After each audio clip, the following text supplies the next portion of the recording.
ছুটির দিনে জমজমাট নির্বাচনী প্রচারণায় ব্যস্ত নারায়ণগঞ্জ ১ আসনে বিএনপির মনোনীত প্রার্থী মোস্তাফিজুর রহমান ভূঁইয়া দীপু।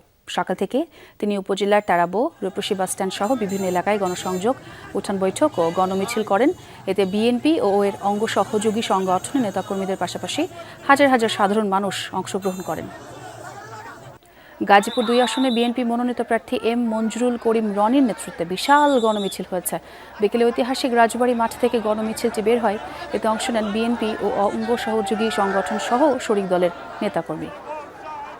নরসিংদী ২ আসনের মেহেরপাড়া ইউনিয়নে বিএনপি প্রার্থী ডক্টর আব্দুল মঈন খানের পথসভা হয়েছে। বিকেলে ৬ নং ওয়ার্ডের পাথরপাড়া মাঠে অনুষ্ঠানে সভাপতিত্ব করেন মেহেরপাড়া ইউনিয়ন বিএনপির সভাপতি আব্দুর রশিদ মিয়া।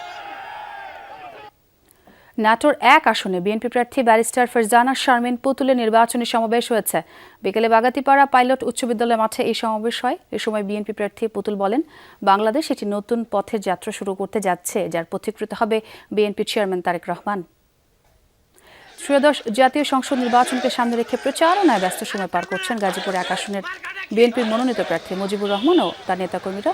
পথসভা, লিফলেট বিতরণ সহ নানাভাবে দিচ্ছেন নানা উন্নয়ন প্রতিশ্রুতি। এ সময় বিভিন্ন পোশাক কারখানার শ্রমিকদের সাথে মতবিনিময় করেন মুজিবুর রহমান।